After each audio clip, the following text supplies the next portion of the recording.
తెలంగాణ సూర్యాపేట జిల్లా మేళ్లచెరు మండలంలో నకిలీ మద్యం తయారీ ముఠా గుట్టురట్టయింది. సుమారు 15 లక్షల రూపాయల విలువైన నకిలీ మద్యంతో పాటు 2 కోట్ల విలువైన స్పిరిట్, ఖాళీ మద్యం సీసాలను తెలంగాణ ఆబ్కారీ శాఖ టాస్క్ ఫోర్స్, హుజూర్ నగర్ పోలీసులు సంయుక్తంగా దాడులు చేసి పట్టుకున్నారు.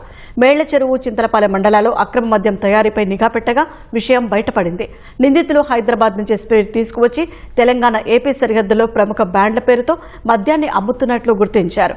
తెలంగాణతో పాటు ఏపీలోని పలు ప్రాంతాలకు మద్యాన్ని సరఫరా చేసినట్లు తేలింది.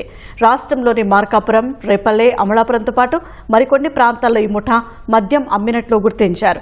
6గురిపై కేసు నమోదు చేయగా 2 అదుపులోకి తీసుకోగా మిగతా 4 పరారీలో ఉన్నట్లు excise state task force superintendent Anjireddy తెలిపారు.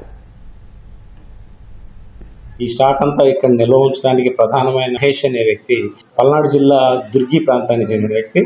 ఇతను హైదరాబాద్ నుంచి ఈ stock, spurious liquor plus labels, essence, అవన్నీ కూడా దానికి కావాల్సిన రా మెటీరియల్ అంతా ఎడేసివ్ లేబుల్స్తో సహా డూప్లికేట్ని తయారు చేసి సప్లై చేసే మరొక వ్యక్తి ఆర్ శ్రీనివాస్ రియాస్ అబ్దుల్ కలాం అనే వ్యక్తి ఎవరైతే ఉన్నారో అతనికి మహేష్కి డైరెక్ట్గా కాంటాక్ట్ ఉంది.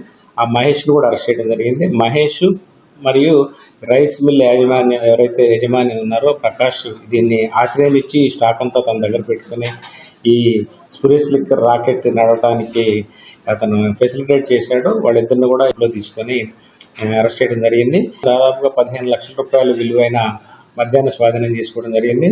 ఈ స్పురియస్ లిక్కర్ వీళ్ళు ఇక్కడ తీసుకొని వచ్చి రెక్టిఫైడ్ స్పిరిట్ని దాంతో ఎంటీ బాటిల్స్ తీసుకొని వస్తున్నారు, ఎసెన్స్ కలుపుతున్నారు, కలర్స్ కలుపుతున్నారు. ప్రధానంగా ఇక్కడ మెక్డోవెల్ విస్కీ ఒక బ్రాండ్, రెండో బ్రాండ్ ఏఓబి అంటే ఓల్డ్ అడ్మిరల్ బ్రాండ్. ఈ 2 బ్రాండ్ని ప్రధానంగా టార్గెట్ చేసుకొని వీళ్ళు మద్యాన్ని తయారు చేసి అమ్మే ప్రయత్నంలో నిల్వ చేశారు.